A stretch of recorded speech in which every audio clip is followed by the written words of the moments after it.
1 ವರ್ಷದ ಮಗುವಿಗೆ ಈಗ ಒಂದು ಮಹತ್ವದ ಮಾಹಿತಿಯನ್ನು ತಿಳ್ಕೊತಾ ಹೋಗೋಣ. ಸೊ ವಿಡಿಯೋವನ್ನು ಸ್ಟಾರ್ಟ್ ಮಾಡ್ತೀನಿ. ಅದಕ್ಕಿಂತ ಮೊದಲು ನೀವೇನು ನಮ್ಮ ಚಾನೆಲನ್ನು ಸಬ್ಸ್ಕ್ರೈಬ್ ಮಾಡದೇ ಇದ್ರೆ ಈ ಕೂಡಲೇ ಚಾನೆಲ್ಗೆ ಸಬ್ಸ್ಕ್ರೈಬ್ ಮಾಡ್ಕೊಳ್ಳಿ ಮತ್ತು ಲೈಕ್ ಮಾಡಿ.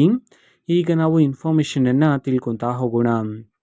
ಸೊ ಹೌದು, ಈಗ ಜನಿಸಿದ 1 ವರ್ಷದ ಮಗುವಿಗೆ ನೀವು ಜನನ ಪ್ರಮಾಣ ಪತ್ರವನ್ನು ಮಾಡಿಸ್ತಿದ್ರಲ್ವಾ. ಸೊ ಈಗ ಜನನ ಪ್ರಮಾಣ ಪತ್ರವನ್ನು ಮಾಡಿಸೋದಕ್ಕೆ ಸಂಬಂಧಪಟ್ಟಂತೆ ಈಗ ಅಷ್ಟೇ ಒಂದು ಮಹತ್ವದ ಮಾಹಿತಿಯನ್ನಾದರೆ ಸರ್ಕಾರದ ಕಡೆಯಿಂದ ತಿಳಿಸಲಾಗಿದೆ. ಸೊ ಅದರ ಬಗ್ಗೆ ಈ ವಿಡಿಯೋದಲ್ಲಿ ನಾವು ಇನ್ ಡೀಟೇಲ್ ಆಗಿ ಸ್ಟೆಪ್ ಬೈ ಸ್ಟೆಪ್ ಇನ್ಫಾರ್ಮೇಷನನ್ನು ತಿಳ್ಕೊತಾ ಹೋಗೋಣ. ಸೊ ಈ ಹಿಂದೆ 1 ವರ್ಷ ಜನಿಸಿದ ಮಗುವಿಗೆ 1 ವರ್ಷ ಕಂಪ್ಲೀಟ್ ಆದ ನಂತರ ನೀವು ಜನನ ಪ್ರಮಾಣ ಪತ್ರವನ್ನು ಸಹ ಪಡ್ಕೊಳ್ತಿದ್ರಿ.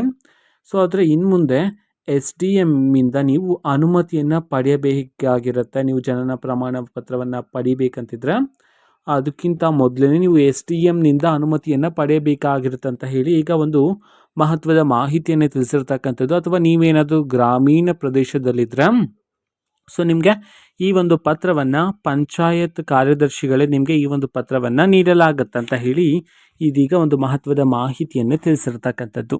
ಓಕೆನಾ. ಸೊ ಇದು ಜನಿಸಿದ 1 ವರ್ಷದ ಮಗುವಿಗೆ ಸಂಬಂಧಪಟ್ಟಂಥ ಮಾಹಿತಿ ಆಗಿರುತ್ತಾ ಇದು ಇವತ್ತಿನ ಒಂದು ವಿಡಿಯೋ. ಸೊ ಇದೇ ರೀತಿ ಇನ್ನು ಹಲವಾರು ಯೋಜನೆಗಳಿಗೆ ಸಂಬಂಧಪಟ್ಟಂಥ ಜೊತೆಗೆ ಕಾಂಗ್ರೆಸ್ನ ಎಲ್ಲ ಯೋಜನೆಗಳಿಗೆ ಸಂಬಂಧಪಟ್ಟಂತೆ ಇಂಪಾರ್ಟೆಂಟ್ ಅಪ್ಡೇಟ್ಗಳು ನಿಮಗೆ ಈ ಒಂದು ಚಾನೆಲಲ್ಲಿ ಇಮಿಡಿಯೇಟ್ಲಿ ಸಿಗ್ತಿರುತ್ತೆ. ಅದಕ್ಕೋಸ್ಕರ ನೀವೇನು ನಮ್ಮ ಚಾನೆಲನ್ನು ಸಬ್ಸ್ಕ್ರೈಬ್ ಮಾಡದೇ ಇದ್ದರೆ ಈ ಕೂಡಲೇ ಚಾನೆಲ್ಗೆ ಸಬ್ಸ್ಕ್ರೈಬ್ ಮಾಡ್ಕೊಳ್ಳಿ. ಸಬ್ಸ್ಕ್ರೈಬ್ ಮಾಡೋದ್ರ ಮುಖಾಂತರ ನಾನು ಯಾವುದೇ ವಿಡಿಯೋ ಹಾಕಿದ ತಕ್ಷಣ ನಿಮಗೆ ನೋಟಿಫಿಕೇಷನ್ ಸಿಗುತ್ತೆ.